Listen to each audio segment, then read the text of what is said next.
katika mwendelezo wa programu yetu ya jinsi ya kuwa tajiri kupitia mradi wa kuku na bustani katika eneo dogo, safari ambayo inaanzia nyumbani, safari ambayo inaanzia mahali tulipo.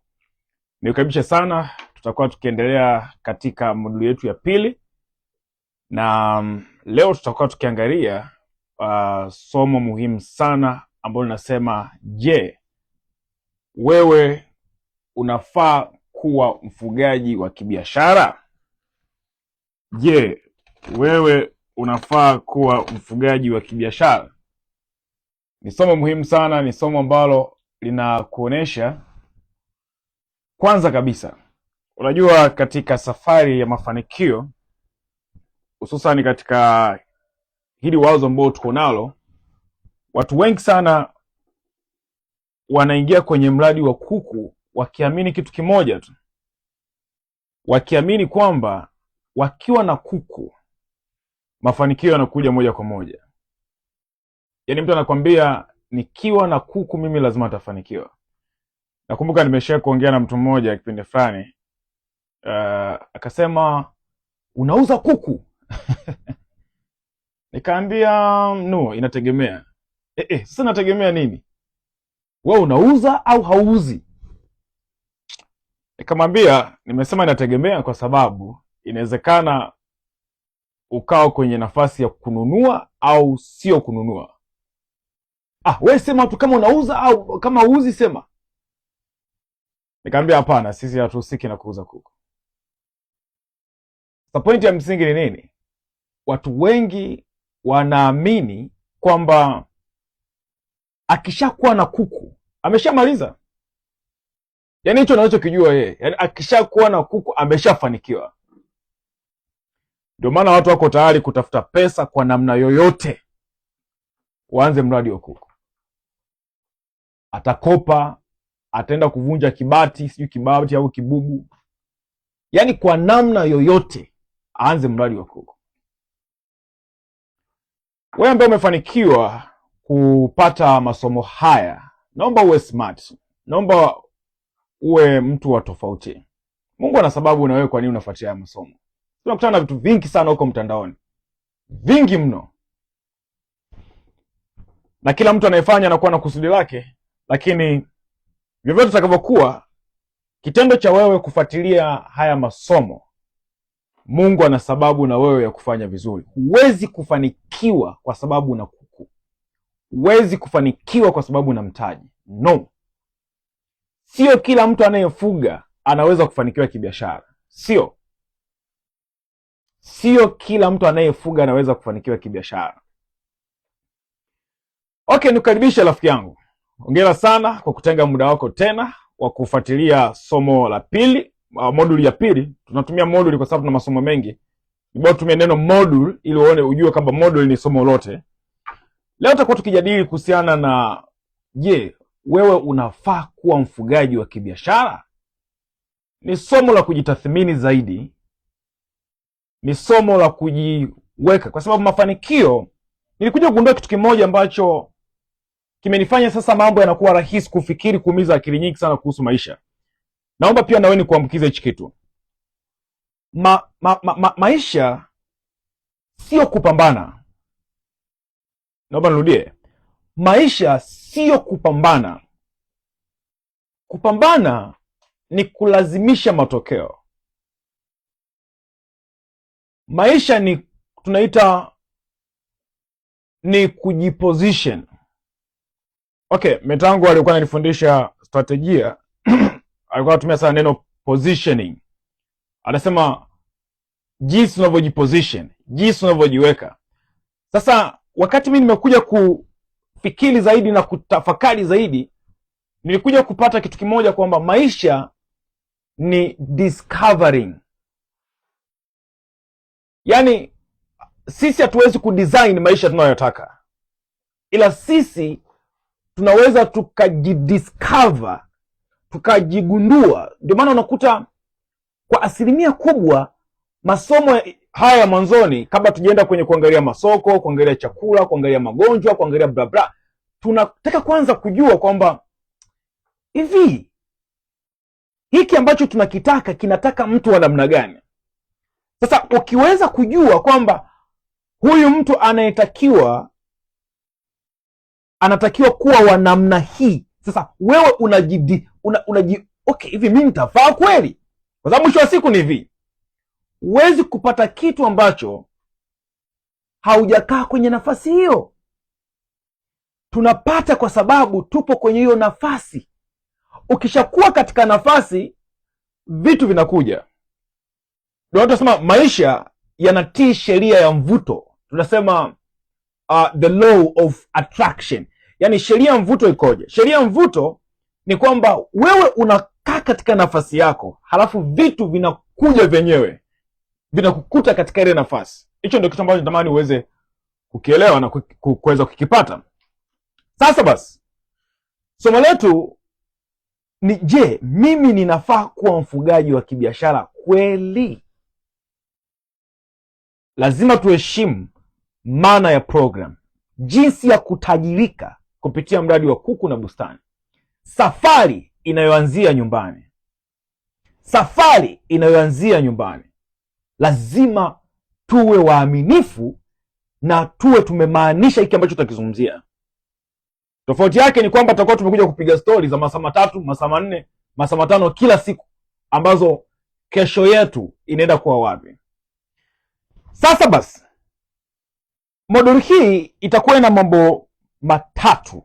Kumbuka tuna part 1 ambayo tutadiscuss sasa hivi, tuna part 2 tutajadili muda kidogo, na tutamalizia na part 3. Sasa sehemu ya kwanza tutaangalia tabia 4 hatari. Part 1. Hii sehemu ya kwanza tutaangalia somo linalosema tabia 4 hatari. Tabia 4 hatari. Tabia 4 hatari zinazoua mafanikio. Tabia 4 hatari zinazoua mafanikio. Zinazoua mafanikio. Hii ndio somo ambalo tutaliangalia kwa muda mrefu katika kipengele hiki. Masomo mengine nitakutajia tu, wewe kama utaweza kuyatunza katika record itakuwa vizuri, lakini somo ambalo tutajikita nalo kwa sasa hivi ni tabia 4 hatari zinazoua mafanikio. Na part 2 au sehemu ya pili tutaangalia somo linasema mifumo iliyopo ya ufugaji wa kuku. Tayari kuna mifumo ipo tayari. Sasa tutaangalia ile somo kwa kina zaidi. Sehemu ya 3 tutaangalia somo linalosema mifumo halisi ya ufugaji wa kibiashara. Okay, tunafahamu iko mifumo ipo, lakini je, mifumo halisi ni ipi? Mifumo halisi ni ipi? Okay, wacha tuanze na hii sehemu ya kwanza kwa sababu ndio somo lenyewe na litakuwa refu kidogo, kwa naomba tuweze kuvumiliana. Nitajitahidi kuongeza speed ili ndani ya muda ambao tunatakiwa tukamilishe tuweze kulikamilisha. Tunaangalia somo linalosema tabia 4 hatari zinazoua mafanikio. Tabia 4 hatari zinazoua mafanikio. Kipindi cha nyuma kidogo nimeshakutana na watu wawili ambao kila mmoja alikuwa na kiu ya kuweza kuanzisha mradi wa kuku. Nimekutana na watu wengi sana, lakini naomba nikupe story ya watu wawili. Of course walikuwa hawana maeneo makubwa, ni eneo dogo tu. Lakini pia waliamua kununua vifaranga sehemu moja.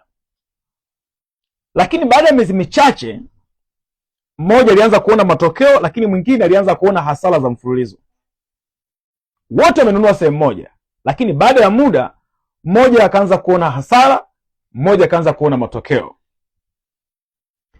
Nipopatia kwa ukaribu, nigundua kitu kimoja ambacho kilinishtua kidogo, na ndicho ambacho nataka niweze kushare na wewe. Tofauti haikuwa mtaji, tofauti haikuwa mazingira, lakini tofauti ilikuwa tabia zao. Mtaji ulikuwa sio shida, mazingira ilikuwa sio shida, vifaranga vilikuwa shida. Tofauti ilikuwa tabia zao. Manake nini? Mmoja alikuwa anajifunza kila siku, anafuatia ratiba, anajali kuku wake, lakini mwingine alikuwa busy. alikuwa hayupo serious na mradi wake, hakupenda kusoma, alikuwa anachelewesha mambo, lakini pia hakuwa na ratiba. Sasa ikanipa kujua kwamba okay, na mwisho wa siku nafikiri tunaelewa sasa, mmoja alifanikiwa lakini mmoja akaacha mradi, na mwisho wanasema katika kila sekta kuna watu ambao wanaitwa bad mouth si mtume lugha gani, nilikuwa najaribu kutafakari. Yaani ni watu ambao wana mdomo mbaya katika kila sekta. Ndio maana kwenye maisha jifunze kitu kimoja ambacho ni muhimu sana. Katika 100% ya watu ambao wapo katika sekta yoyote ambao wao wanafanikiwa ni kati ya 3% mpaka 10%. Ambao wao wanafeli ni kati ya 97% mpaka 90%. Sasa sekta yoyote, nikisema yoyote si kama unanielewa, yaani yoyote tu. Hapo sisi mnaona kweli? Manake nini sasa? Hawa huwa wana kitu kinaitwa bad mouth. Wana mdomo mbaya. Mdomo mbaya manake ni negative. Kwa hiyo huyu bwana ambaye yeye alikuwa hajali, akaingia kwenye grupu ya watu wa 90% mpaka 97%. Na mwisho wa siku maisha yaliendelea. Sasa ukweli ni nini? Tatizo halikuwa ufugaji, tatizo lilikuwa tabia. Tatizo halikuwa ufugaji, tatizo lilikuwa tabia. Nini maana ya tabia? Tabia, okay, kabla tujaangalia nani anafaa kuwa mfugaji na nani hafai, tuone tabia ni kitu gani ambacho kinaonekana kwamba kilishinda kuku wazuri, kilishinda mtaji, kilishinda eneo, lakini chenyewe kikaonekana ndio sababu ya mtu kuto kuendelea, sababu ya mtu kuto kufanikiwa malengo yake. Maana yake nini? Tabia ndizo zinazoamua mafanikio. Tabia ndizo zinazoamua mafanikio. Tabia maana yake nini? Tunapozungumzia tabia maana yake nini? Tabia ni mambo unayofanya kila siku bila kufikiri sana. Tabia ni mambo unayofanya kila siku bila kufikiri sana. Ni mambo unayofanya kila siku bila kufikiri sana. Na ndio hapo point ya msingi inakuja kusema kwamba tabia ndio zinaamua mafanikio. Kwa mfano, jinsi unavyoamka, au fikiri jinsi ya kuamka. Unashangaa tu umeshaamka. Jinsi unavyofanya kazi. Unafanya kazi, yani unashangaa tu uko kwenye kazi. Sasa hiyo ni tabia. Jinsi unavyojifunza, jinsi unavyochukua maamuzi. Wanasema tabia ya maskini, ya kimaskini, yani mentality ya kimaskini. Okay, mwisho wa siku ni hivi. Tabia ni zao la ufahamu ulionao. Sasa ufahamu wa maskini, mentality ya kimaskini ina kitu kinaitwa indecision. Indecision manake maamuzi ambayo alitakiwa kuyafanya ndani ya muda mfupi. This phone has no charge. Maamuzi ambayo alitakiwa kuyafanya ndani ya muda mfupi anayafanya muda mrefu. Ni mtu anaahirisha mambo. Anasema nitafanya bwana, ngoja kwanza. Sasa hiyo ni tabia. Sasa ile tabia ndio inapelekea maisha yawe magumu. Sio kazi unayofanya, sio biashara unayofanya. Ile tabia, yani ule uwezo ambao uko ndani yako ambao unapelekea nitafanya kesho, ngoja kwanza. Tabia ya mtu anayefanikiwa ni sharpness. Kwamba hichi kitu wacha nikifanye chap. Nikishamaliza nitafanya kitu kingine. Nikishamaliza nitafanya kitu kingine. Hiyo inaitwa tabia. Biashara yako haiendi mbele kwa sababu ya ndoto zako. inaenda mbele kwa sababu ya tabia zako. Ndoto itabaki kukuhamasisha, lakini kitakachopelekea ndoto iwe halisia siyo ndoto yenyewe. Kitachopelekea ndoto iwe halisia ni kitu kinachofanyika kila siku, kila siku, kila siku. Hicho ndio kinapelekea siku moja ndoto iwe halisia. Kwa hiyo ndoto haiwezi kwenda mbele bila ya tabia. Sasa ni vipi tabia zinaweza kuathiri mafanikio? Ni vipi tabia zinaweza kuathiri mafanikio? Tunasema hivi, huwezi kuamua mafanikio. Huwezi kuamua mafanikio. Hiyo pointi iandike. Huwezi kuamua mafanikio,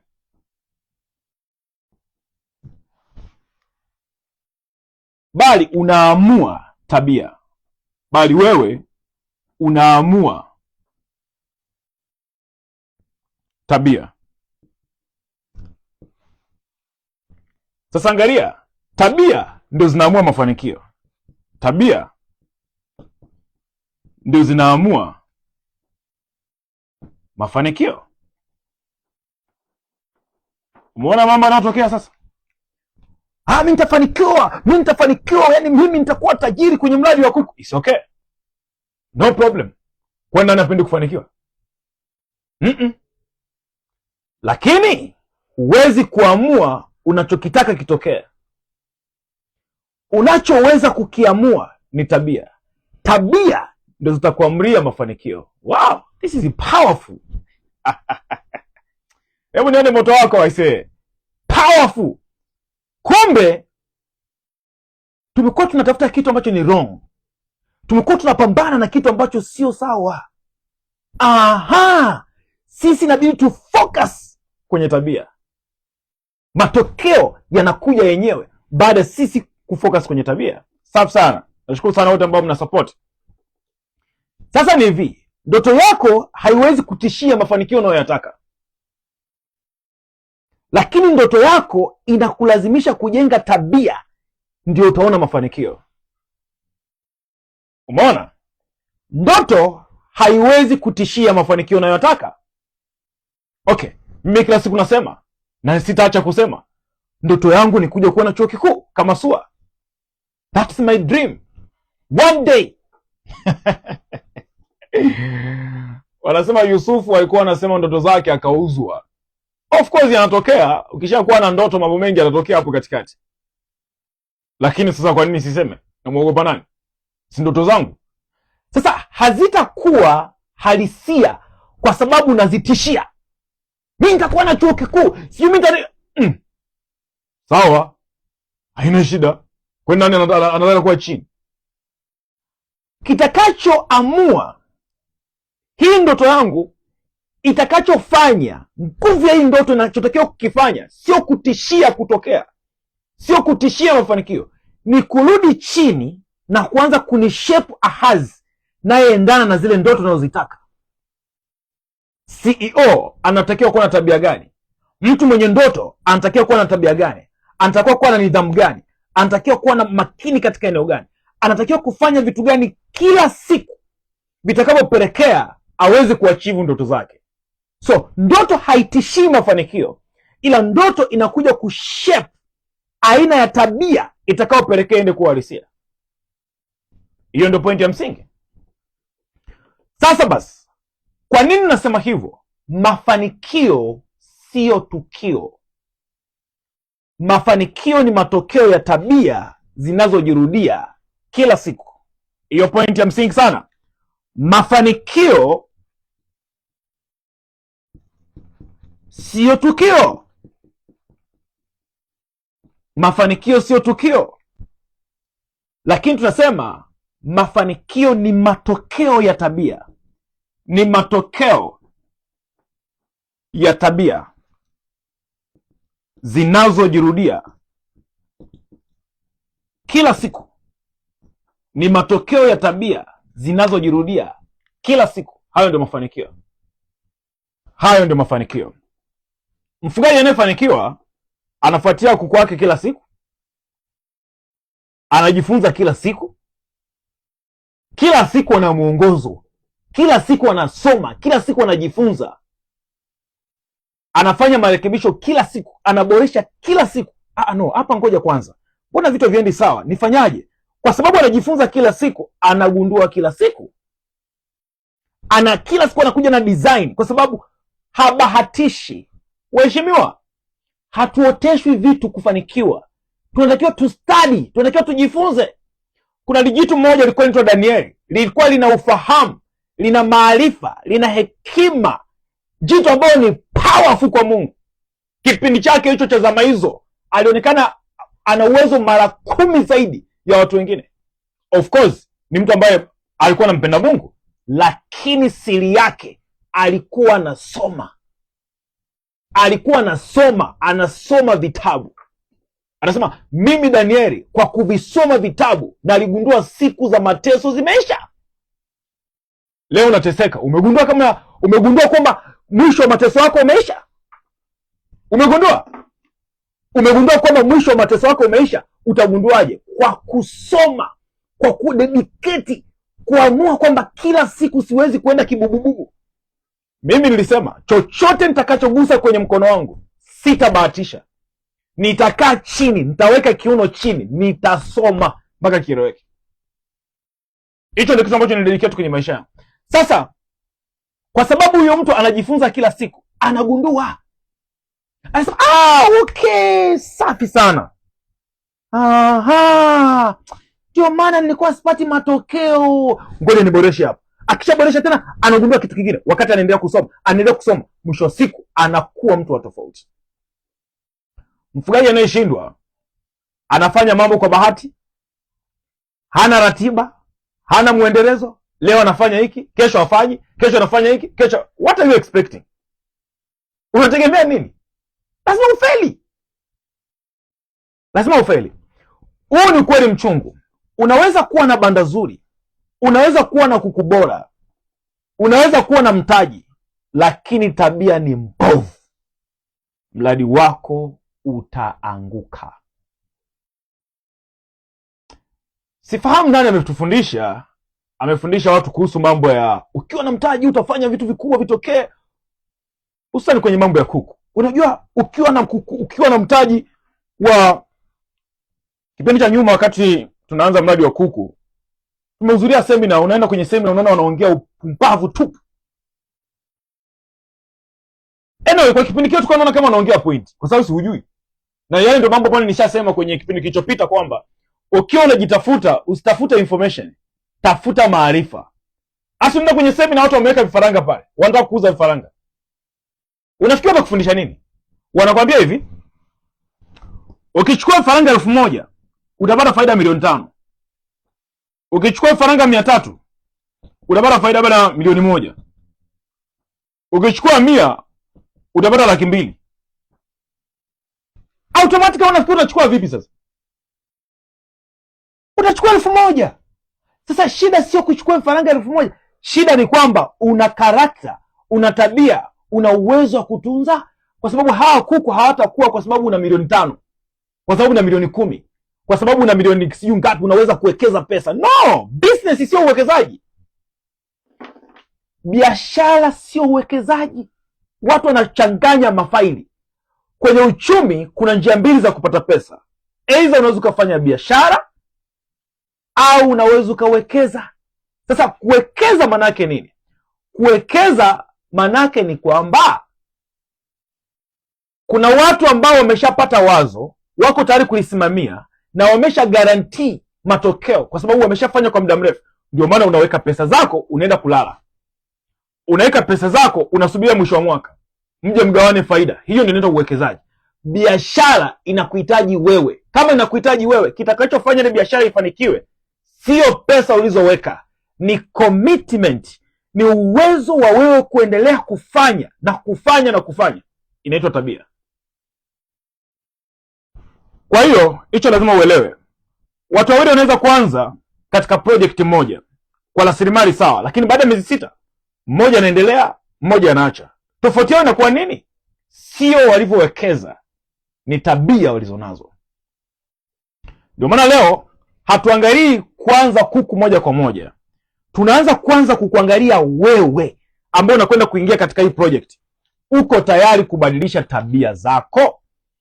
Uko tayari kubadilisha? Ukijionaona wewe unaona unafiti kwenye hii project kwa kiwango hicho, ukiangalia unaona unafiti katika hiyo project. Okay, sasa tuweze kuangalia tabia gani ambazo zinaweza kuua mafanikio. Siko tabia 4 tu, wala sio nyingi. Tujadili kuhusu hizi tabia 4 kwa kina kidogo. Yaani tujadili kwa kina kiasi ambacho ukitoka hapo ukiamua kuendelea kwa nazo ni wewe umeamua. Utakuwa na option 2. Ukabadilisha tabia, uanze kuendana na tabia ambazo zinatakiwa, au uache mradi. Ukabadilisha tabia au uache mradi. Tabia ya kwanza, unajua, ngoja nikupe siri moja. Tabia ndio zinatengeneza kitu kinaitwa utambulisho. Tabia ndio zinatengeneza kitu kinaitwa identity. Upo ulivyo kwa sababu ya utambulisho ulioukubali. Asa utambulisho unabebwa na kitu kinaitwa tabia. Tabia ni jinsi ulivyoingiziwa huko nyuma. Sasa angalia kitu ambacho nimekuja kujifunza kwenye haya maisha, hususan katika mradi wa kuku. Mradi wa kuku ni mradi ambao umefanyika kwa muda mrefu sana, miaka mingi sana, lakini ni mradi ambao bado umeonekana unasumbua watu wengi. Kwa nini? Kuku hawajawahi kumwonea huruma mtu mwenye tabia zifuatazo. Namba 1, mtu mjinga. Hiyo ni ya kwanza, tutajadili kwa kina. Namba 2, mtu mzembe. Leo utajua uzembe maana yake nini. Maana yake maneno pia unaweza kufikia neno moja tofauti kabisa. Kuku hajawahi kumwonea huruma mtu mvivu. Kuku hajawahi kuonea huruma pesa ya mtu mbinafsi. Sijui umekopa vikoba, sijui ni hela ya kustaafu, sijui ni kibati umeweka. Swala ni kwamba kama hujabadilisha tabia, hizo pesa lazima ziishe, lazima zipotee, lazima zipotee. Sasa wacha tuanze na hiyo ya kwanza. Mtu mjinga ni mtu gani? Ni mtu aliyekosa elimu ya kile anachokifanya. Labda nirudie. Mtu mjinga ni mtu gani? Ni mtu aliyekosa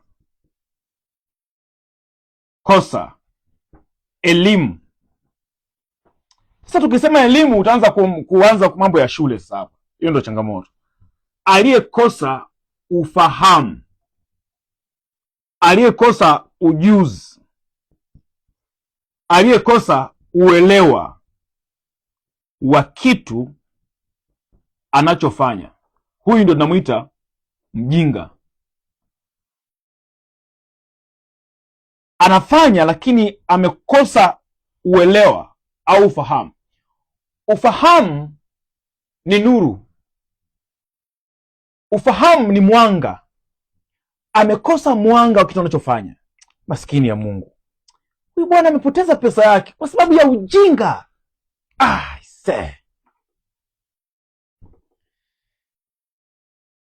Tunaposema ujinga au mjinga, sio mtu ambaye hajaenda shule, ni mtu ambaye hataki kujifunza anapuuza taarifa, anaamini kila kitu anajua. Kwa automatically kitakachotokea, atafanya vitu kwa kubahatisha. Unajua, unahitaji kuwa msomi kufanikiwa, unahitaji kwenda shule kufanikiwa. Kama Mungu alikupatia hiyo neema ya kwenda shule, na wazazi walipata ada kukupeleka, na wewe mwenyewe kipindi hicho akili zako zilikuwa sawa, mshukuru Mungu. Lakini kama hukupata nafasi ya kuenda shule, haina maana ya kwamba huwezi kufanikiwa. Unahitaji mafanikio, hayaji kwa sababu ya unaitwa msomi. Mafanikio yanakuja kwa mtu anayependa kujifunza.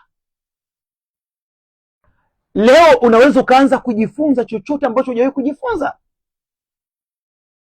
Unaweza leo ukajua Kiingereza kama kina maana. Unaweza kujua mradi kama unaona ni kitu ambacho unataka. Chochote ambacho unaweza ukadedicate leo, muda wako, attention yako, unaweza kukijua. Ni swala la muda tu. Toa muda kwenye jambo fulani, utajua tu. Leo kuna vitabu, leo kuna course. Haya, hapa mimi nafundisha. Mimi sihamasishi, mimi nafundisha na kuonesha mambo gani ya kuzingatia na ufanyaje uweze kuwa mtu unayetaka kuwa. Sasa ni issue ya kudedicate tu, kuamua kwamba nitafuatilia hadi nukta. Nitafuatilia, nitakaa mazingira ambayo nitapata internet yangu, nitafuatilia, nitaandika, nitapata muda, nitatafakari. Mimi nakumbuka mwaka 2015 nimekuja Arusha. Nilikuwa najua kabisa mimi ni mjinga. Sina uelewa kuhusu biashara. Kwa sababu at that time nimetoka chuo. Na sisi kwenye familia yetu hatukuwa watu ambao ni watu wa biashara. Mimi nimesoma engineering, mechanical engineering. Sio ndo taaluma ninayotaka kuja kufanyia field mtaani. Ikatakiwa nianze kujifunza. Nianze kujifunza hatua kwa hatua, kila kitu nianze kujifunza. Nakumbuka nilitoa miezi 40. Miezi 40. 40 months. Miaka 3 na miezi 4. Nilisema kama mtu anaweza kaenda shule akasoma degree miaka 3, akachukua diploma, sio akasoma sio degree sio bla bla, na mimi nitatoa jinsi ya kujifunza mtaani. Point yangu ya msingi ni nini? Elimu ipo. Wewe uko tayari? Na mnatakiwa kuelewa kitu kimoja. Kuna elimu za aina mbili. Kuna elimu kwa ujumla, tunaita shallow knowledge, na kuna deep knowledge. Anayefanikiwa ni mtu anayejua kitu chake kwa kina. Sasa ni wewe kuamua. Visingizio kwamba sikusoma, mzazi kunipeleka shule, hiyo sio garantia wewe kufanikiwa. Swala hujui, utafeli. Hiyo umefeli kwa kuto kupelekwa na mzazi, ni wewe mwenyewe, utafeli. Hiyo ndio point ya msingi. Elewa tu kwamba mimi ni giza kwenye hichi kitu, wacha niamue kwanza kufanya. Bila kujali ni sababu gani ambayo imepelekea uwe mjinga, utafeli. Mtu anaanza mradi wa kuku, hajui lishe, hajui magonjwa, hajui kuku wanapataje chanjo. Sasa unategemea nini? Lazima pesa iende. Lazima pesa iende. Wewe fuatia watu wengi ambao wamekata tamaa kwenye mradi wa kuku. Unaona kabisa watu waliingia tu kwa hamasa, unaweza kufuga kufanikiwa. No. Hapana. Huwezi kufanikiwa kwenye kitu ambacho hujui. Hapo kwenye point ya ujinga andika, huwezi kufanikiwa kwenye kitu ambacho hujui. Huwezi kufanikiwa. Tena bold kabisa hili neno. Huwezi kufanikiwa kwenye kitu ambacho hujui. Okay, kuna mtu namuuliza, anakwambia sasa mwalimu, mimi na mtaji wa milioni 1 au milioni 2. Sasa nikipunguza huu mtaji, nikatoa pesa kwa ajili ya kupata mafunzo, kwa mfano kozi, program, lesson inachukua 500,000. Sasa nikachukua 500,000 au tuseme 200,000 tu. Hata kama ni kitabu cha shilingi 50,000, 20,000 au kozi yoyote, utajua mwenyewe kulingana na malengo yako. Sasa si ndio kupunguza mtaji? Unapunguza mtaji.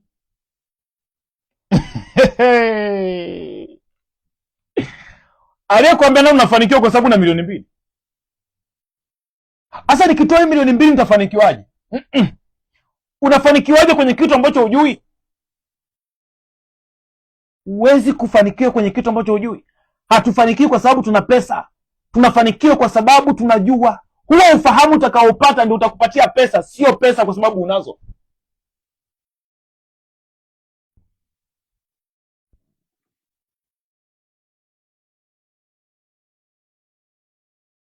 Ufahamu ndio ufunguo wa mafanikio. Ufahamu ndio ufunguo wa mafanikio. Ni haki yako kufanikiwa, lakini my friend, haki wanasema nini?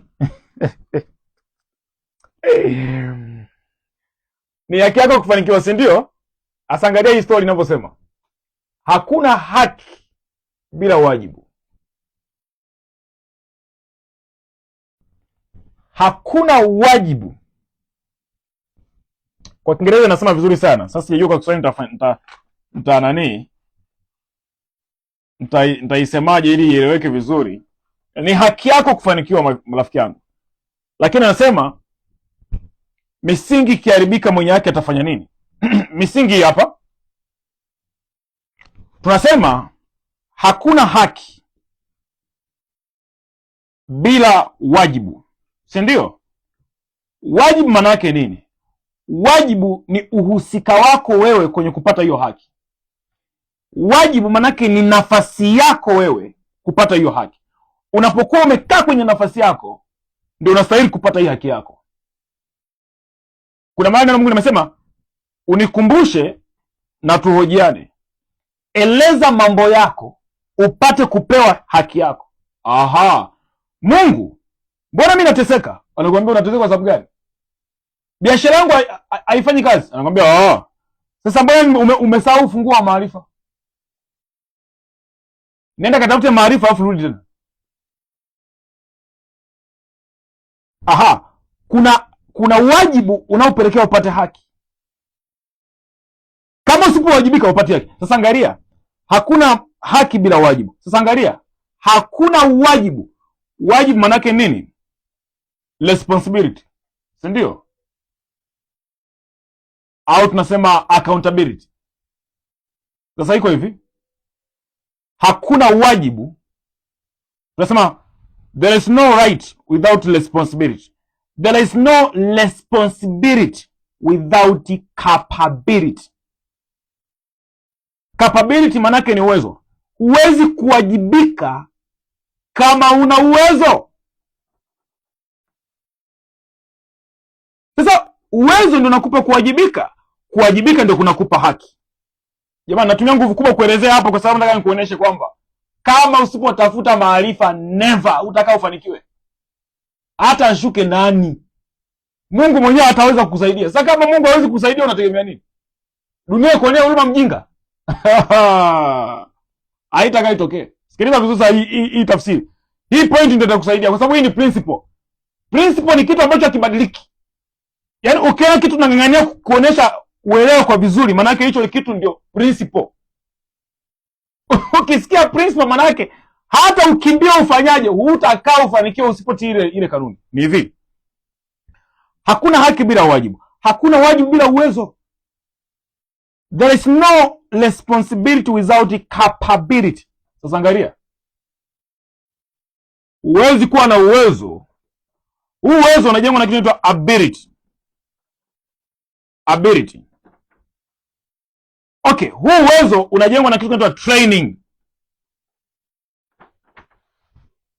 Wanasema watu wenye uwezo, watu wenye nguvu, watu wenye uwezo wamefanya mambo yametokea, ni watu waliofundishwa. Uwezo huwezi kupata, uwezo unaingiziwa.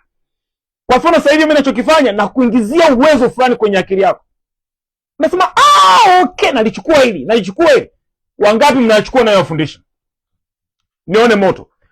Unasema ili nalichukua naenda kufanyia kazi. Manake umeshakuwa na capacity.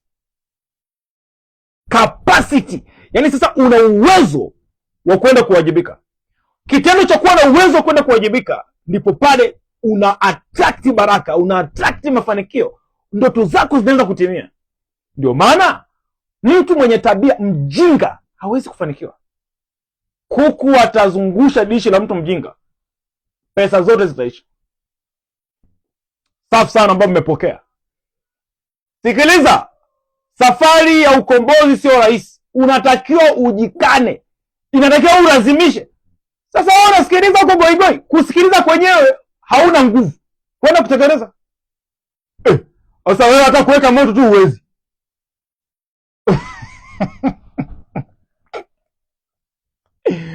Mwalimu vipi tena, mbona vipi? Sikiliza, vitu haviingii kizembe, kwa sababu ili ufanikiwe lazima ushtuke.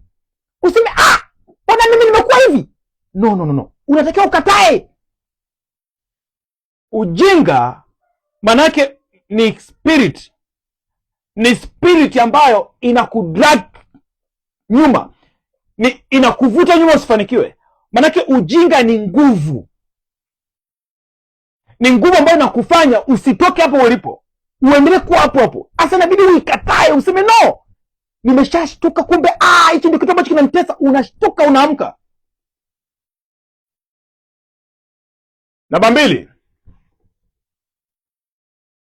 Okay, sikiliza nikupe story hii kwanza. Kuna mfugaji mmoja aliangiza kuku 200. Hakujifunza chanjo, hakujifunza kuhusu chakula, hakujifunza kuhusu joto la banda. Yeye akawa anajua ni kunywesha tu kuku maji, kulisha na kuondoka. Alikuwa na copy watu wanachofanya. Kuna yule mtu anasema, mimi sina rafiki yangu anafuga. Asa yule rafiki yangu utakuwa namuuliza. Haya, akawa anauliza. Baada ya wiki chache, mmoja akaanza kusinzia. 2, maana 3. Baadaye kutafuta suluhisho akasema hii itakuwa tatizo tu la kawaida, sio mbaya. Labda leo wameamka vifaranga hawana joto, wameamka vifaranga hawana, ndio maana wanaita. Baada ya muda anaingia 5 wamekufa, 6 wamekufa. Baada ya wiki 2 akaambulia vifaranga 22. Tatizo ilikuwa vifaranga. Tatizo huyo mtu alikuwa mjinga. Mtu ambaye ni mjinga anafanya vitu kwa kubahatisha. Kataa hiyo hali. Kuanzia leo sema mimi sitakuwa mjinga tena. Andika kwenye comment hapo. Sema kuanzia leo nimeshtuka. Sitakuwa mjinga tena na Mungu anisaidie. Sema mwenyewe kwa maneno yako. Namba 2, mzembe. Kumbuka tunaangalia part 1 inasema tabia 4 hatari zinazoua mafanikio. Tabia ya pili ni uzembe. Okay, mzembe ni mtu gani? Kama tulivyoangalia tumesema mjinga ni mtu gani? Mzembe ni mtu anayechelewesha mambo. Hapa nisikilize vizuri. Unaweza kuvuka kwenye kipengele cha ujinga. Unaelewa cha kufanya, lakini unapuuzia. Hiyo tunaita uzembe. Mzembe ni mtu anayechelewesha mambo. Mzembe ni mtu anayechelewesha mambo. Anajua cha kufanya, anafanya kwa kuchelewa. Ili ufanikiwe lazima uwe on time. Safi sana wote ambao mmecomment kwamba kuanzia leo mnaacha ujinga. Safi sana. Beatrice safi sana. Ansia safi sana. The Book Garden safi sana. Kendrick safi sana. Na Mungu awasaidie kwa imani mlionayo na mshinde. Safi sana. Twende kwenye uzembe. Huyu ni mtu anayechelewesha mambo. Mzembe anajua cha kufanya lakini hafanyi kwa wakati. Anajua cha kufanya lakini hafanyi kwa wakati. Anasema nitafanya kesho. Sikiliza, uzembe kwenye mradi wa kuku una gharama halisi. Uzembe kwenye mradi wa kuku una gharama halisi. Naomba sasa tustiki kwenye kuku moja kwa moja. Ni kuonesha mambo mangapi? Mambo 6 kuhusu uzembe yanavyoweza kugharimu mradi wa kuku. Nisikilize vizuri. Hapa nataka nizungumzie kuku moja kwa moja. Nimeshakwambia sana kuhusu psychology. Sasa naomba nikuzungumzie kuku moja kwa moja na uzingatie. Namba moja, ukichelewa kulisha yatakayo kukuta yafuatayo. Kuku wasipopewa chakula kwa wakati sahihi wanapata nini? Kwanza wanapata stress. Wakipata stress wanapunguza kula. Tumechelewesha kuwalisha kuku, wanakula.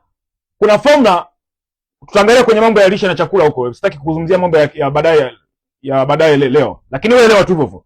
Kuku wanapata stress ukichelewesha kuwalisha, na wakipata stress wanapunguza kula. Kitu kingine, ukuaji unapungua. Ukichelewesha kulisha, ukuaji unapungua. Kwa mfano kama ni broilers, maana yake utaenda kukaa nao muda mrefu, wanakula muda mrefu, mwisho wa siku wanachelewa kufikisha uzito. Ukichelewesha chakula, layers wanapunguza kutaga. Fikiri hicho kitu, uzembe tu. Kupuuza kwamba nitafanya tu. Ngoja kwanza. Rafiki yangu, kuku wanatakiwa kula on time. Ukichelewesha kulisha, wanaanza kulana. Wanaanza kula wenzao. Kuna hiyo kitu inaitwa cannibalism. Umechelewesha kulisha, madhara, unaingia kwenye banda wameshachokonoana, yani kuku wakianza kudonoana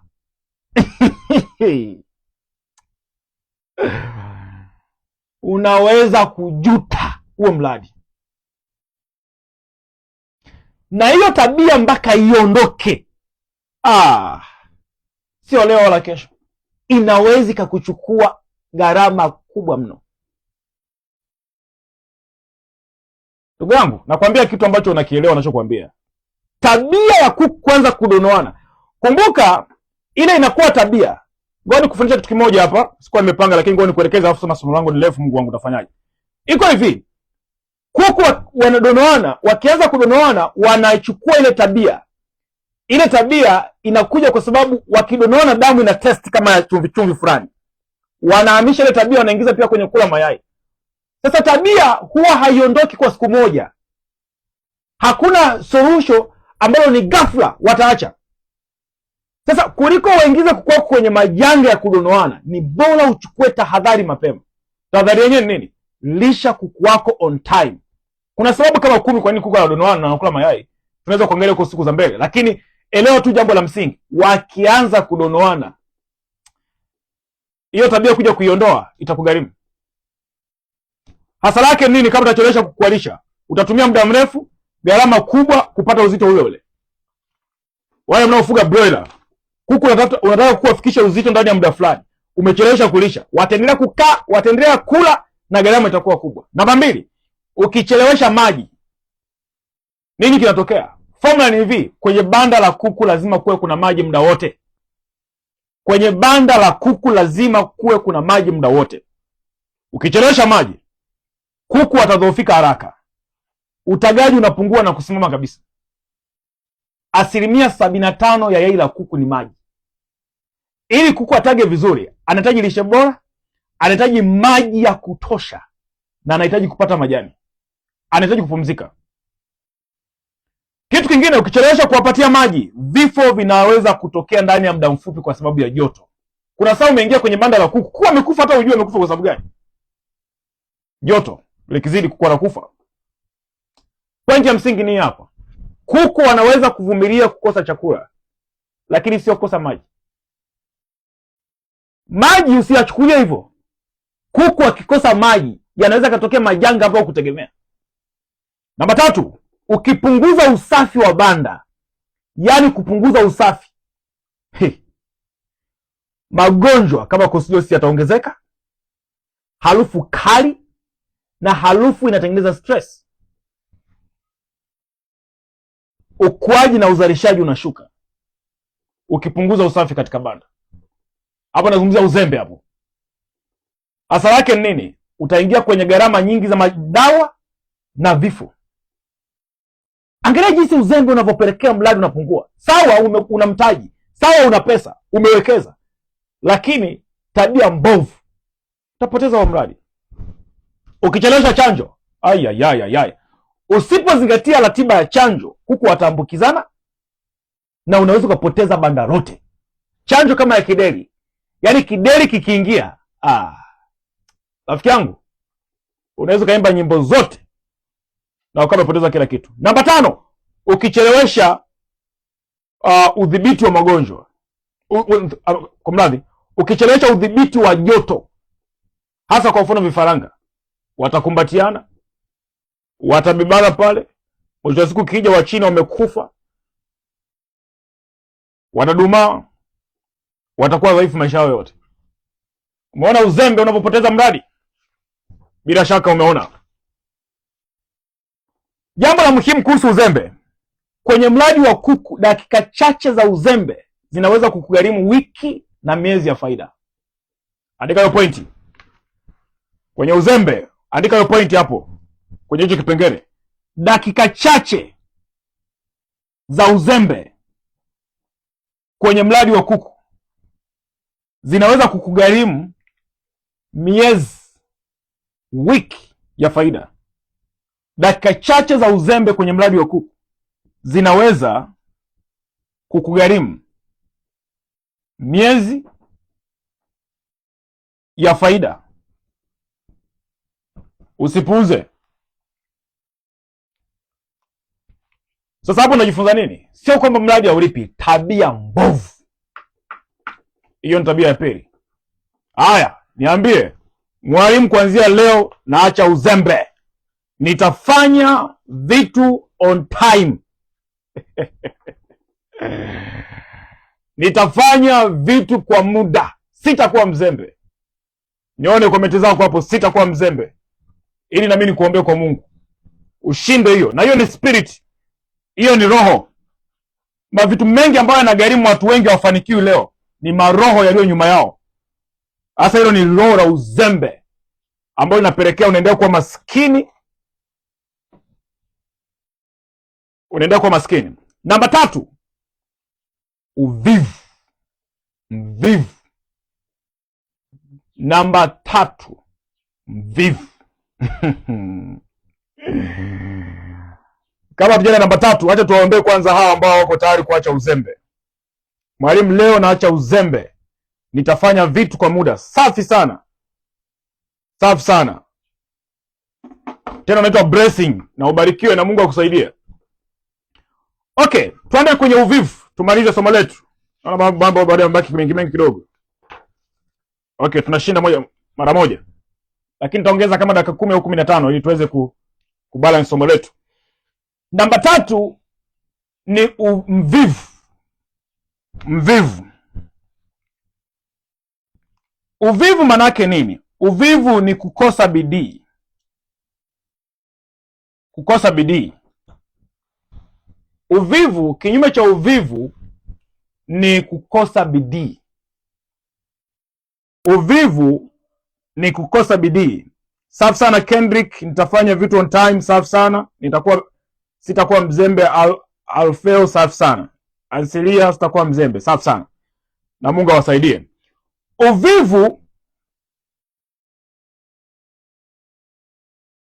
Uvivu ni kukosa bidii. Naomba unisikilize vizuri sana kwenye hili eneo. Nafikiri lilibadilisha maisha yangu. Ipo hivi. Unapoanza safari ya mafanikio,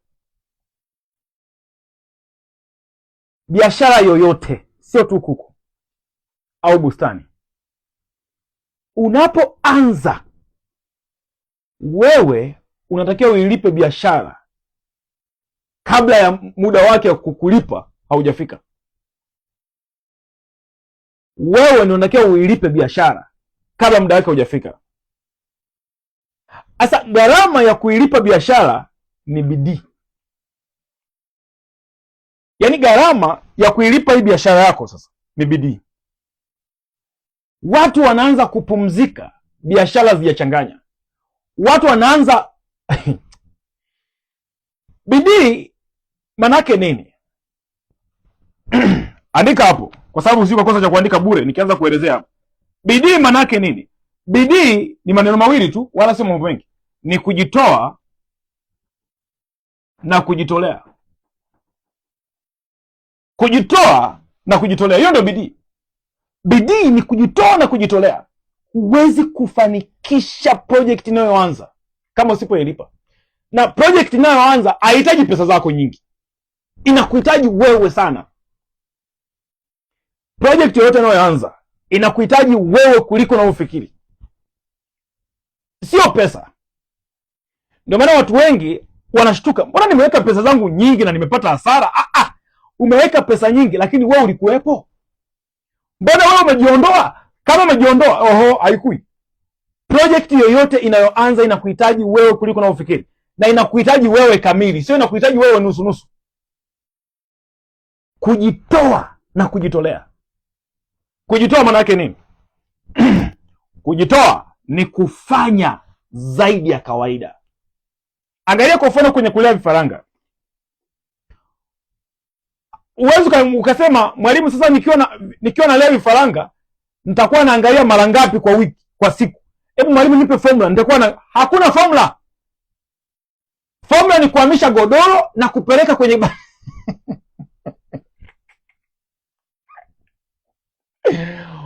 formula ni kwamba unahamisha godoro unapeleka kwenye banda.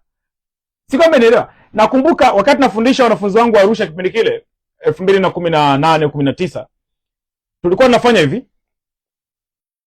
Vifaranga walikuwa wanatunziwa sebuleni. Yaani ilikuwa hivi, kwa sababu tulisema hivi, mtu akianzisha vifaranga ni kama amepata mzazi. Yaani ni kama mzazi. Kwa kama ni mzazi manake nini? Uko macho muda wote. Kwa sababu vifaranga unaweza kusema nitaingia kuangalia mara 3 kwa siku. Unakuja kuona vimeshalaliana hapo, vimebebana. Unakuja kuona sijui chungu cha joto kilishapungua joto toka muda mrefu. Wewe na vikanuni vyako mara 3 kwa siku, sijui mara 4 kwa siku. Bidii ni kufanya zaidi ya kawaida, ni kufanya zaidi ya malipo. Ukianza kuhesabia pesa kwenye kitu unachoanzisha siku za mwanzo, utakaa ufanikiwe. Naomba tu nikwambie ukweli, hautakaa uone mafanikio, never. Ndio maana watu wote ambao wanafanikiwa siku za mwanzo walipush. Hawakuhesabia wanalipwa shingapi, hawakuhesabia wanapata nini, hawakuhesabia kwamba sasa bwana nazidisha. Ni kufanya zaidi ya kawaida. Mimi nakumbuka 2016 nilisoma kitabu mahali pameandikwa hivi: je, wamuona mtu mwenye bidii katika kazi zake? Naye hatasimama mbele ya watu wasio na cheo, atasimama mbele ya wafalme. Nikasema, what? Kazi zangu nitasimama mbele ya wafalme, sitasimama mbele ya watu wasio na cheo?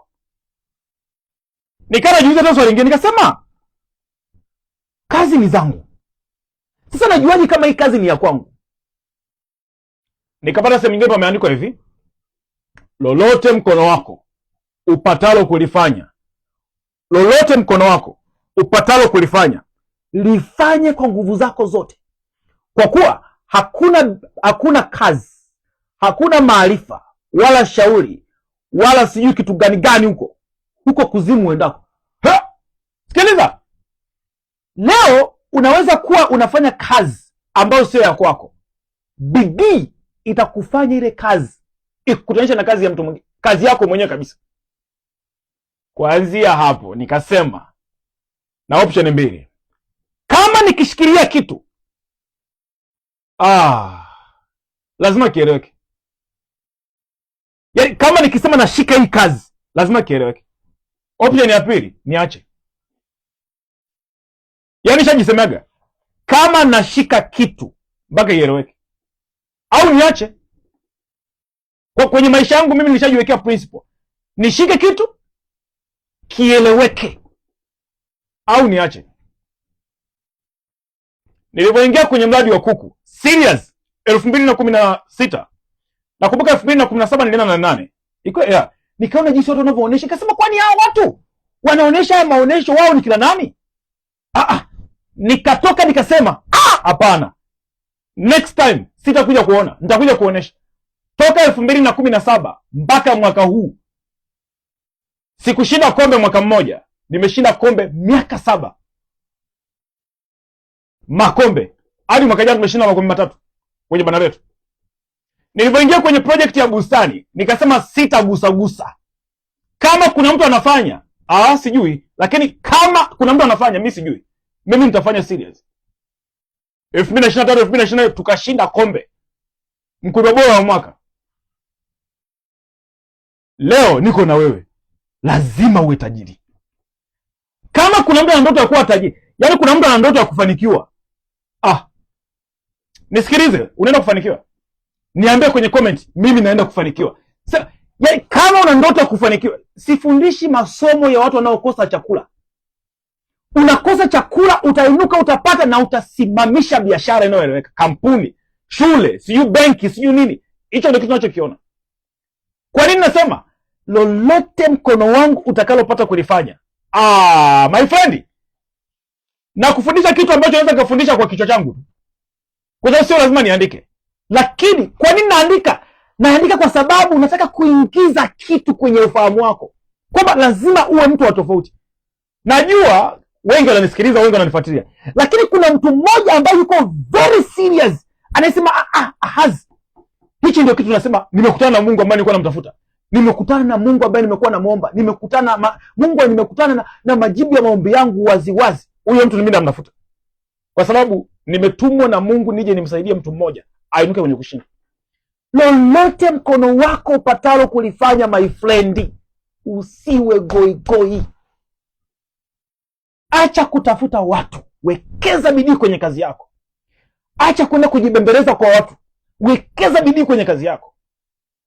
Ukiwekeza bidii kwenye kazi yako, watu wakuu watakuja, kwa sababu bidii ndio garantia ya wewe kukaa na watu wa maana. Hakuna mtu wa maana anapenda kukaa na mtu ovyo ovyo, never. Utatafutwa. Uko uchocholoni, uko mbali, make result. Sababisha matokeo. Huwezi kusababisha matokeo kama upo goigoi. Utakaa usababishe matokeo. Matokeo yanasababishwa na majitu yaliyoamua kwamba no, sawa, nimeanza katika eneo langu dogo, nimeanza nyumbani kwangu na kuku wangu 5. Onesha userious kwenye wewe kuku 5, uone kama watu waongezeka. Mungu anatafuta mtu mwenye bidii asaidie watu wengine. Rafiki yangu, majitu ni mavivu. Sijapata kuona watu ni wavivu.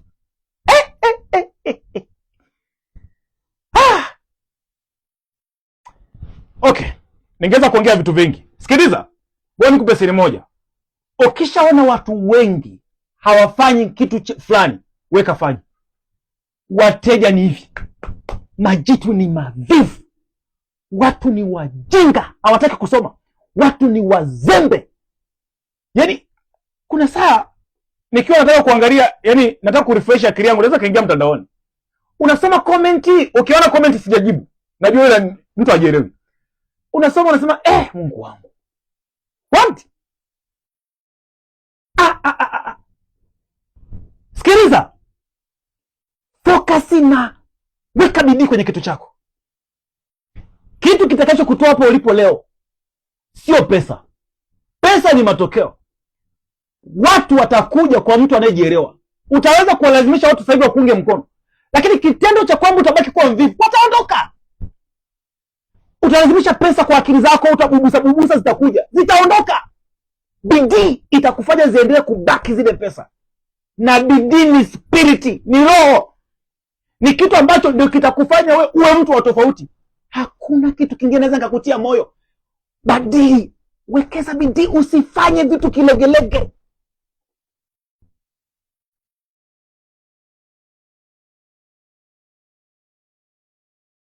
Kuna mfugaji mmoja alikuwa na banda zuri, lakini hapendi kusimamia mradi wake. Hasafishi banda kwa wakati, hafuatilii chakula vizuri. Anaweza kujua kinachoendelea baada ya wiki mbili. Baada ya muda kuku anaanza kufa. Ngoja nikwambie siri moja kwenye kuku. Kuku wako hivi, ukiona kuku amesinzia, yani ukaingia kwenye banda ukashtuka, kuku mbona anasinzia? Yule kuku ameteseka, sio chini ya wiki. Ndio maana mara nyingi ukianza kumtibu kuku hakuna garantia ya kupona. Tutaangalia kwenye somo la magonjwa, tunasema hivi, udhibiti ndio mama wa mafanikio kwenye mradi wa kuku, sio kutibu. Kwa nini? Kuku akianza kuumwa, ukashtuka kuku anaumwa, ujue janga hilo. Ujue janga hilo. Sasa unakuta vitu vilivyosababisha kuku akaumwa ni uzembe, ujinga, uvivu. Ndio maana kila siku nakwambia, kuku hawajawahi kumuonea huruma, hawajawahi kuonea huruma ya mtu mzembe, mjinga, mvivu. Watakula hiyo pesa.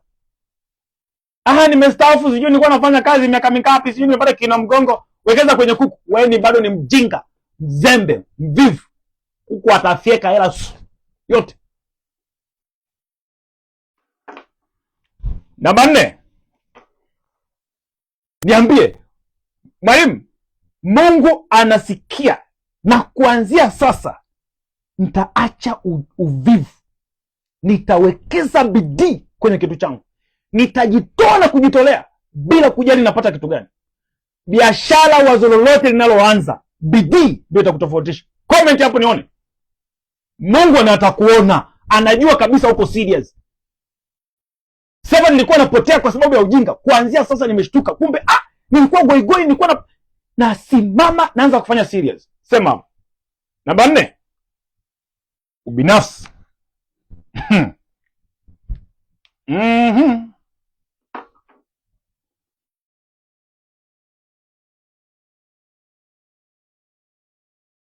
Sikiliza nikwambia kitu kimoja kwenye hii point namba 4. Mbinafsi ni mtu gani? Kuna vitu watu wanachanganya. Sijua nikuelewesheje. Okay, anyway, ngoja nikueleweshe kile ambacho nilikuwa nimepanga, alafu nitaona jinsi ya kuichomekea hapo katikati. Hatufanikiwi kwa sababu tunajua. Tunafanikiwa kwa sababu kile tunachokijua kinaathiri maisha ya watu wengine. Kama sikiza vizuri sana. Ngoja niachane na desa kwanza. Hatufanikiwi kwa sababu tunajua. Hatufanikiwi kwa sababu tunacho.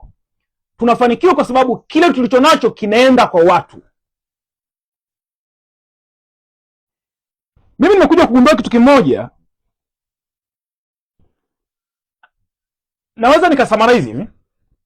Mungu alitengeneza kanuni mbili za kuishi. Mungu alitengeneza kanuni mbili za kuishi. Ngoja kwanza niwabariki hao ambao wamesema wataki kuwa serious. Haya, safi. Safi sana, safi sana. Huyu anaenda kufanikiwa, safi sana, na huyu utafanikiwa. The Book God unaenda kufanikiwa, utafanikiwa. Ansila unaenda kufanikiwa, utafanikiwa. Najitoa na kujitolea kuanzia sasa, nitasimama kweli kweli. Safi sana Beatrice. Ansila safi sana. Alfeo safi sana. Na mtafanikiwa. Haya, tumalizie na hii. Iko hivi. Mungu alitoa kanuni mbili za kuishi. Kanuni ya kwanza mimi naita kanuni ya nguvu. Ngoja kwanza tutumie ya kwanza, ni kanuni inaitwa kanuni ya mahusiano. Mahusiano. Alafu kanuni ya pili inaitwa kanuni ya nguvu. Kanuni ya nguvu, power. Mwanadamu anaishi duniani kwa msaada wa vitu viwili. Cha kwanza, anaishi duniani kwa msaada wa mahusiano. Ni kanuni ya mahusiano. Sikiliza vizuri, hizo ni kanuni za Mungu. Utakuja kushangaa kitu ambacho nitaeleza hapa, mpaka mwenyewe utashtuka. Tunahangaika si kwenda shule, tunahangaika kwenda kwenye manyumba ya ibada, tunafanya maombi na nini, tunapambana vitu hivi. Cha kwanza ni kanuni ya mahusiano, Mungu alitoa.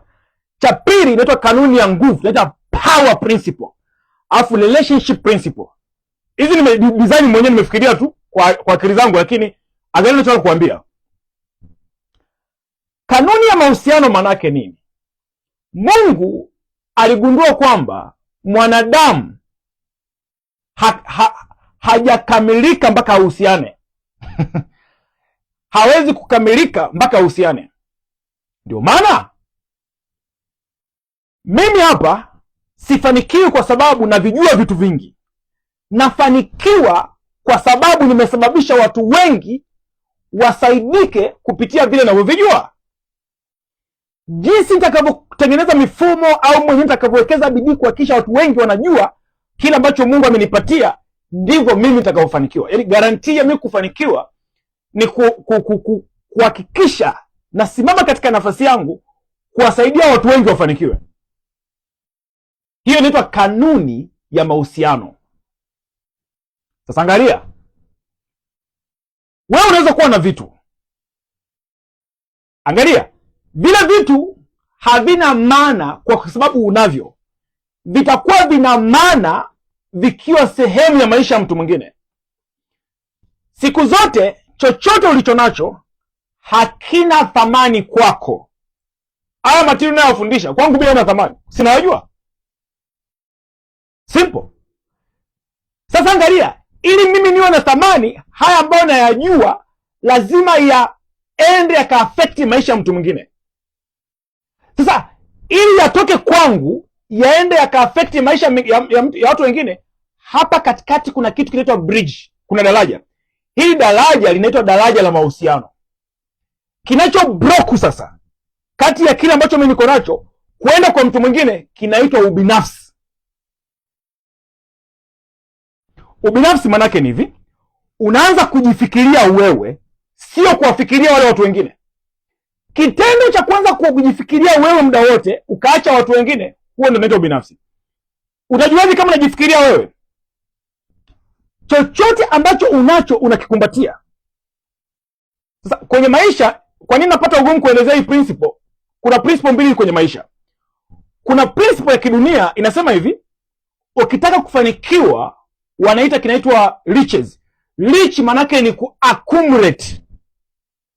Na tunasema ni accumulation of things, inaitwa riches. Kanuni ya kimungu inaitwa wealth. Kuna tofauti ya riches. Riches ni ya kidunia, ni principle ya kidunia, kwamba ukitaka kufanikiwa kuwa bahili, ukitaka kufanikiwa kuwa vitu, yani kumbatia vitu. Unaona mtu ana fight ili akumbatie vitu. Hiyo ni kanuni ya kidunia, inaitwa accumulation of things, inaitwa riches. Ndio maana jitu ni jinga, haitaki kujifunza, linataka kukumbatia vitu. Matokeo yake nini? Litabaki kuwa na mavitu, inafika point yale mavitu yanachoka, yana expire. Sasa ule ndio unaitwa umaskini. Ndio maana kuna maskini mwenye vitu na kuna tajiri asiye na vitu. Okay, sometimes tunapata shida kuelezea hizi principle kwa sababu zimekaa kimungu zaidi. Sasa kuna namna ambavyo mmefundishwa inakuwa changamoto. Sasa nisikilize vizuri hii point yangu ya msingi. Kanuni ya utajiri wa kimungu unaitwa wealth. Wealth manake nini? Wealth sio uwezo wa kukumbatia vitu, ni uwezo wa kuhakikisha ulicho nacho kina affect maisha ya watu. Automatically kuna principle inasema utavuna ulichopanda. Kwa hiyo unavuna sio kwa sababu umekumbatia, unavuna kwa sababu umeachia. Eti mtu anasema sasa Azi unaweka utafanikiwa. Kwa nini sifanikiwe? Nitafanikiwa na nitakuwa na amani. Sikiliza, utajiri ambao ni tunaita riches, kwa sababu ni utajiri wa kukumbatia, unakuja na majanga.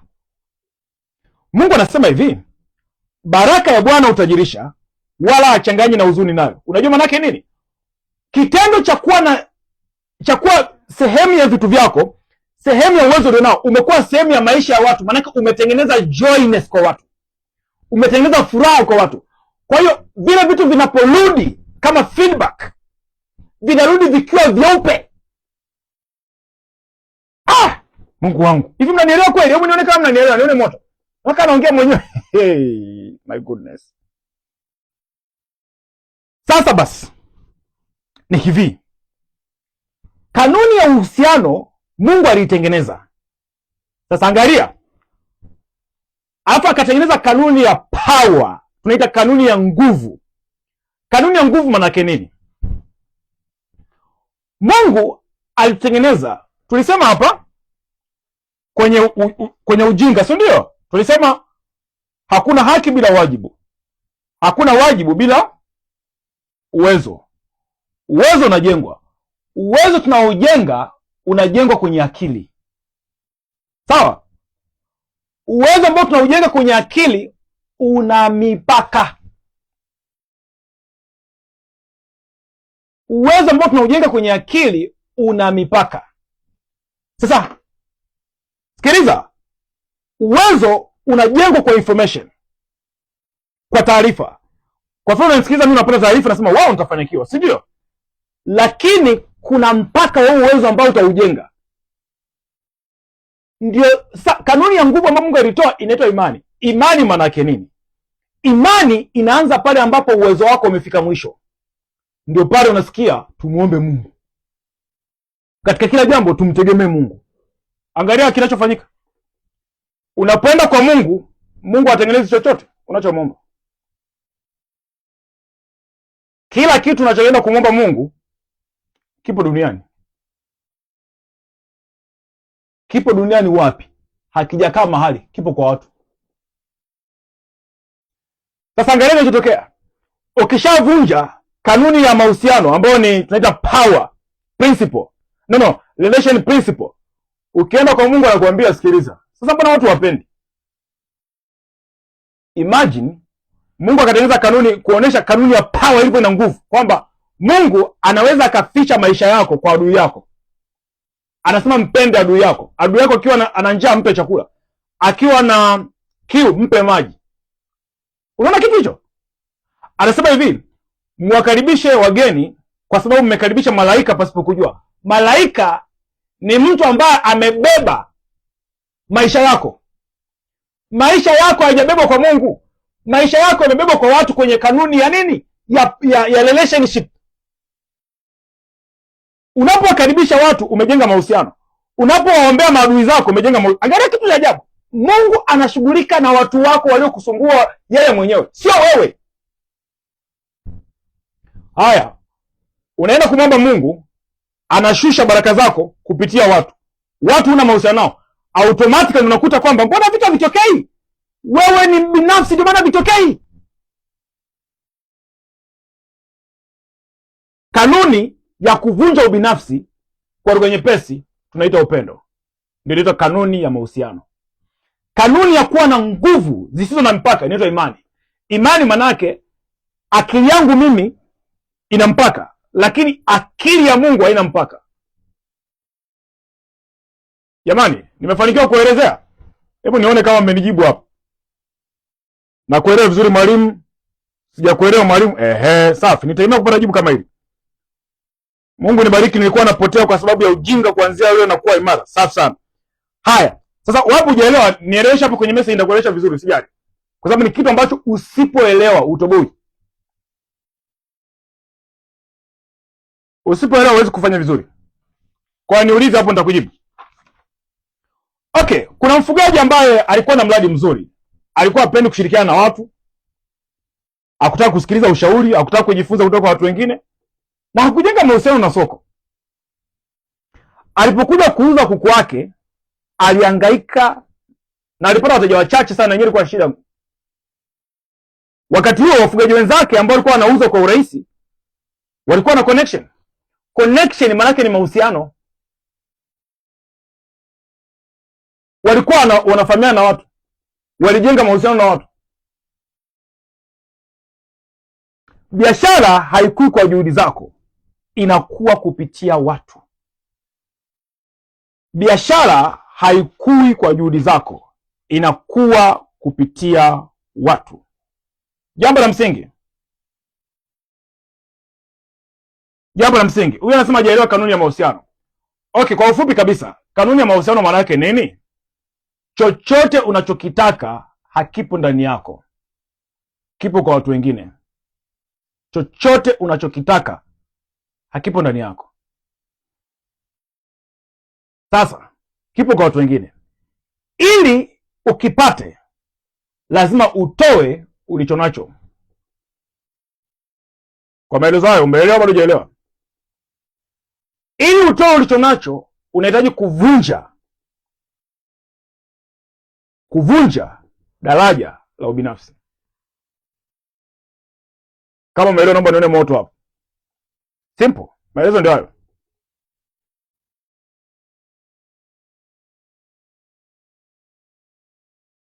Haya, hii muiandike basi ili muirudie mara nyingi.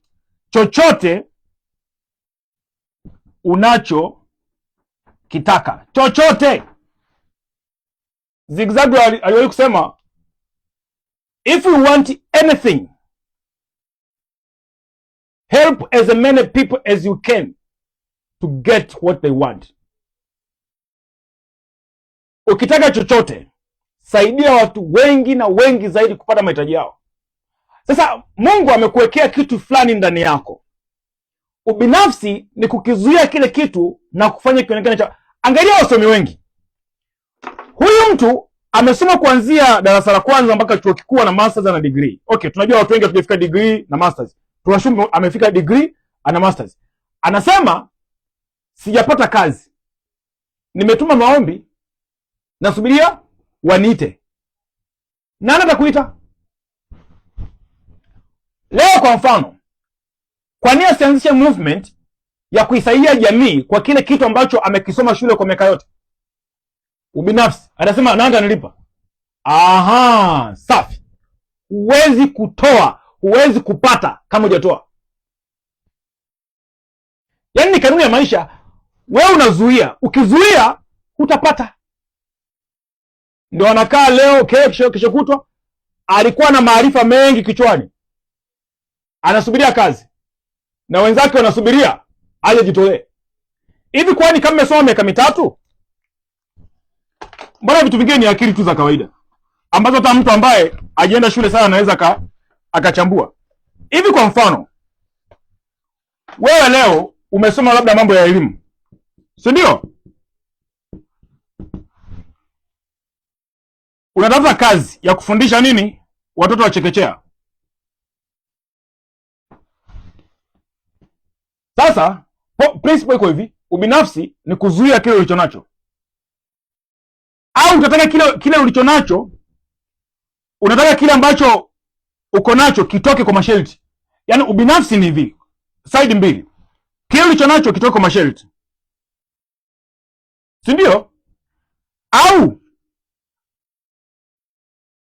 kile ulicho nacho, nafikiri ndio point ya msingi. Sasa hii chekechea hii, au si watoto wadogo, wewe una elimu. Pita nyumba kwa nyumba, wachukue wale watoto, unacheza nao nyumbani kwako. Alafu sasa, kwa sababu wewe ni mwalimu, unaizo akili, anza kuwafundisha.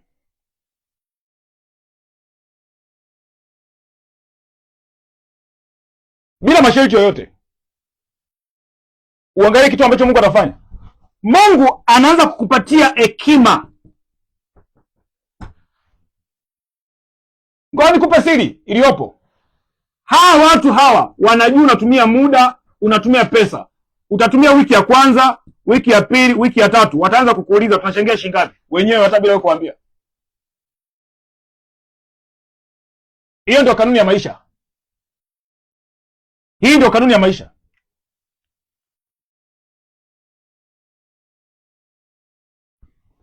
Haya. Huyu anasema nirudie hiyo formula. Ngoja niandike, nilikuwa sijamaliza kuiandika. Nilikuwa najaribu tu kuelezea. Haya. Chochote, andika hivi, chochote unacho kitaka kipo kwa watu.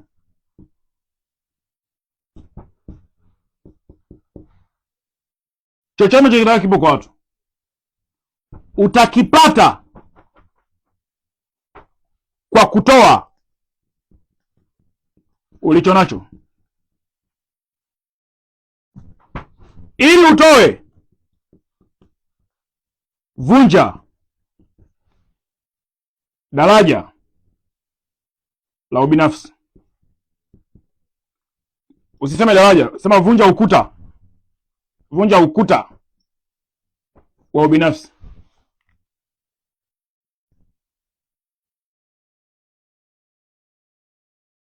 Nashukuru sana Ansila anasema ameelewa, ambaye ndio aliuliza swali. Safi sana, nashukuru sana kama umeelewa.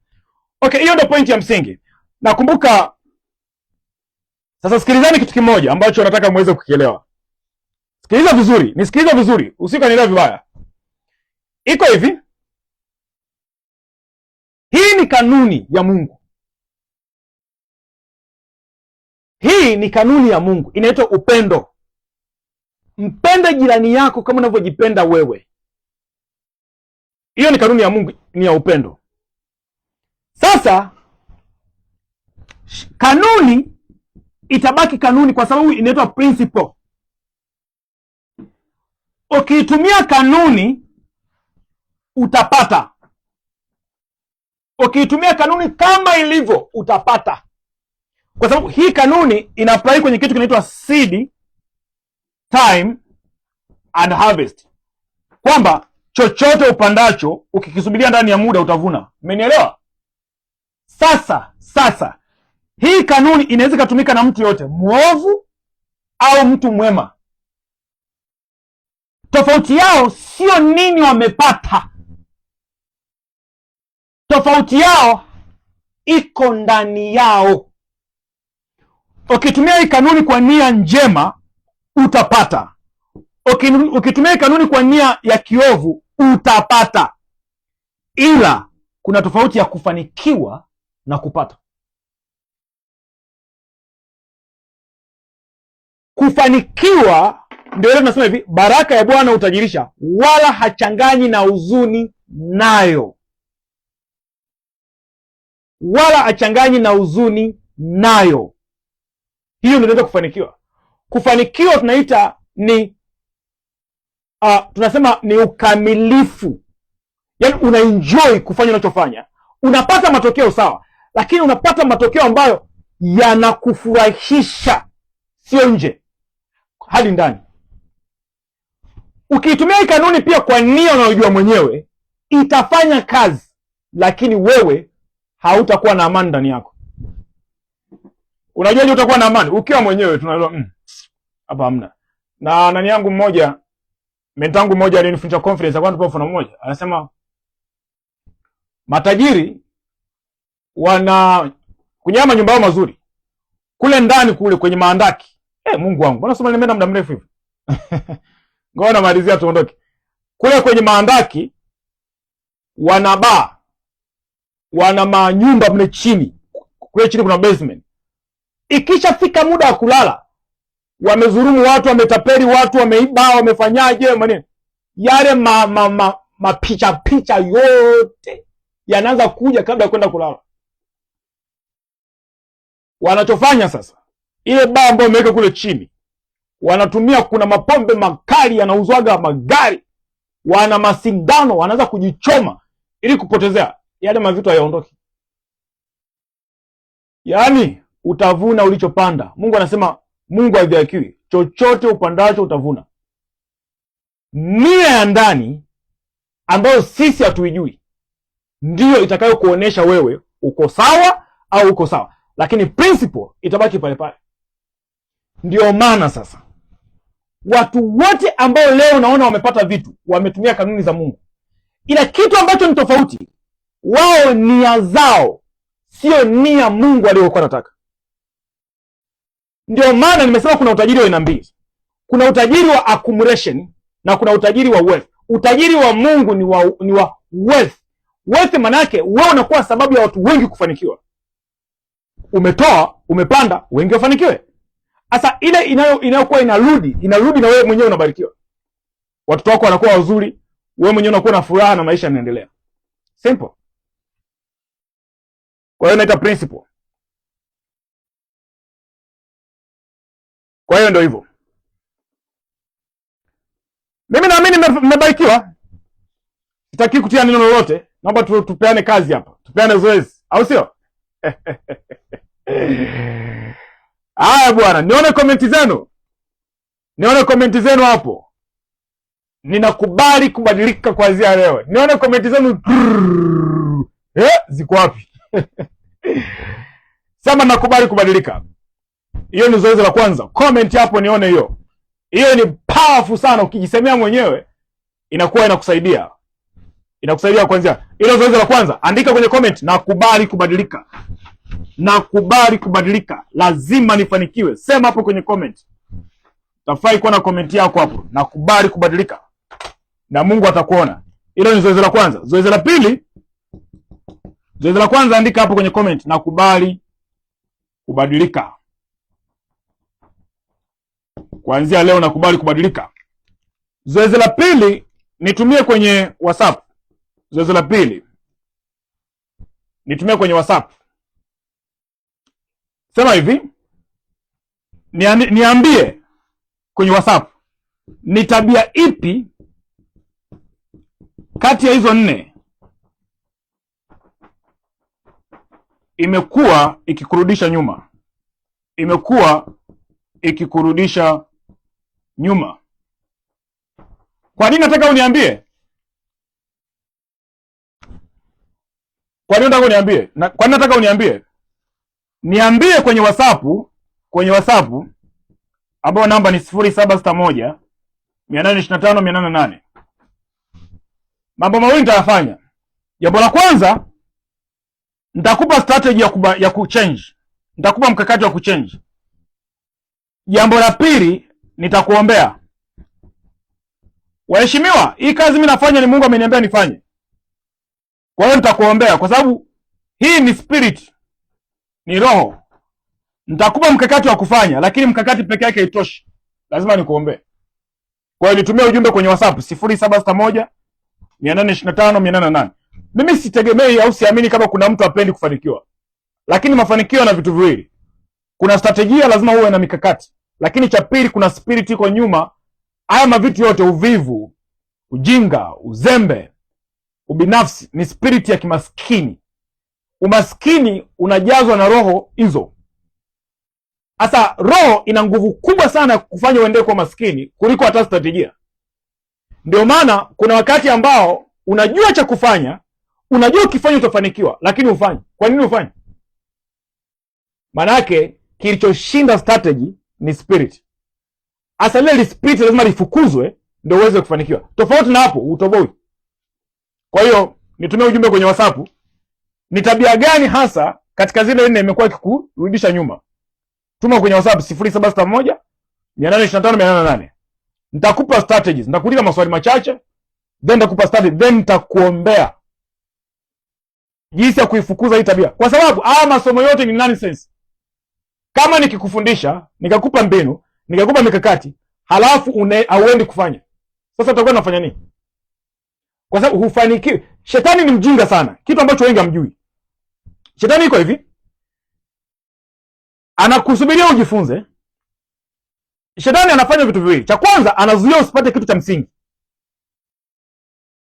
Anasema kila mtu alisikia hapo neno la ufalme asielewe na uje ule mwovu kanyakua ile panda moyoni mwake. Akiwa hajafanikiwa kuja kuwa. Kwa sababu kuna mtu ananifuatilia, hana kalamu, hana karatasi, hana sehemu ya kunoti. Yaani yupo tu. Huyu anatafunwa na shetani sasa hivi.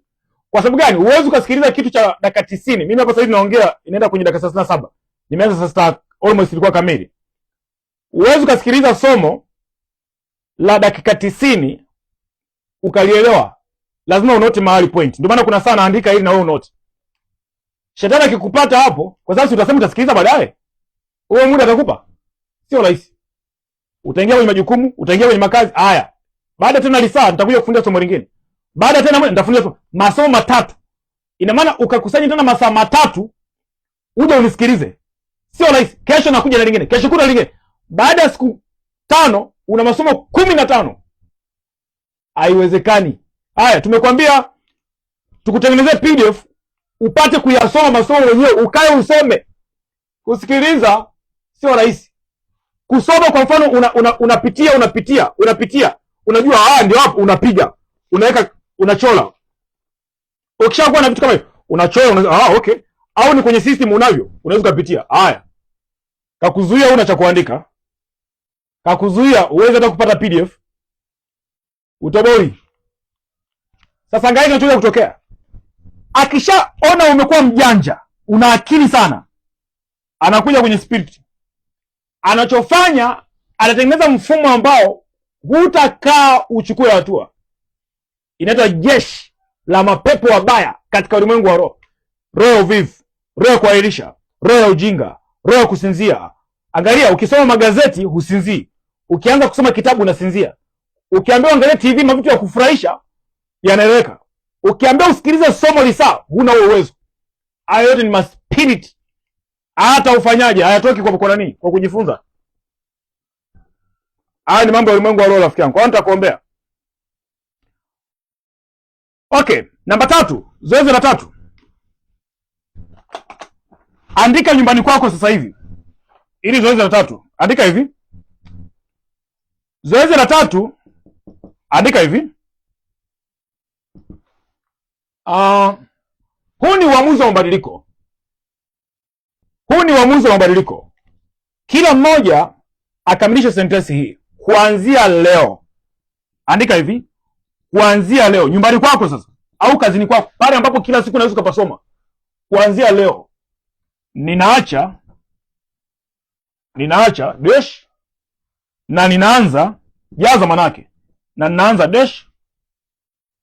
Andika mahali panapoonekana au kazini kwako.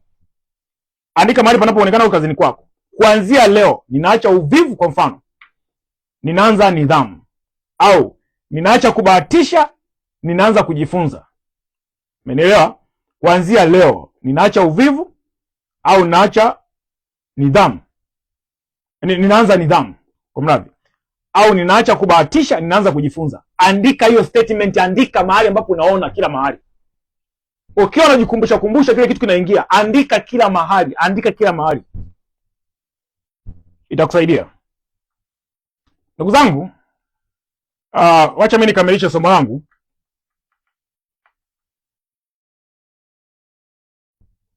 Wacha niweze kukamilisha somo langu.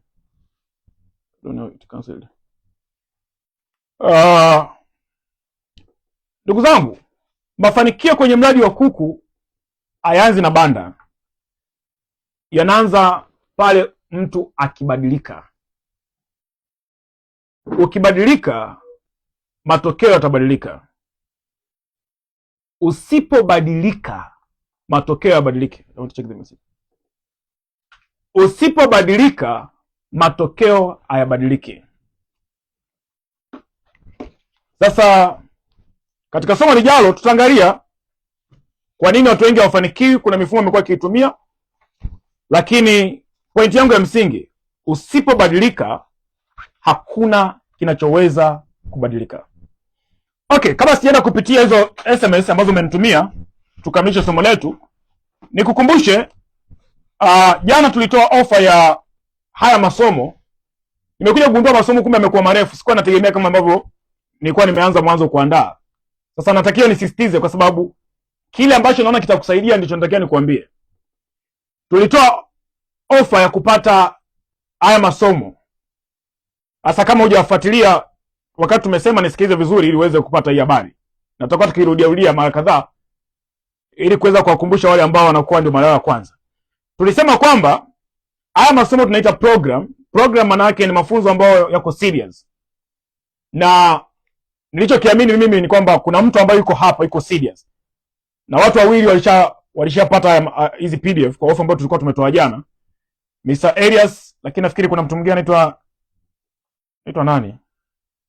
Hebu ngoja kwanza nitapata taarifa yake hapa afu nitawaambia. Ongeleni sana mko mmeshajua ile ofa. Tutakuwa na masomo 15, maana yake ni matatu kila siku. Sasa tutayafanya haya masomo katika ebook 5. Kila moja, ndio? Samsoni pia Samsoni ulijipatia hiyo ofa yako. Hongera sana. Hata tukasema PDF moja ambayo inakuwa na masomo 5 ni shilingi 12,000. Kama utaamua kuchukua moja, au kwa mfano kama leo tunazungumzia je, wewe unafaa kuwa mfugaji, maana yake itakuwa na masomo 3. Ya jana maana yake ishakamilika. Ni shilingi 12,000. Sasa ukichukua zote maana yake ni masomo 15, baada ya kulipia 60,000 unalipia shilingi 50,000. tukatoa ofa ambayo tulisema inaanzia jana inaisha leo, maana yake ni kabla ya saa 3, yani saa 3 usiku ndio inaisha. Sasa kama utawahi, baada ya kulipia 60,000 kwa masomo yote unalipia shilingi 42,000. Sasa unalipia kwenye namba hii hapa, naomba nikutajie 0766 387914 0766, jina ni Ahazi. Lipia hiyo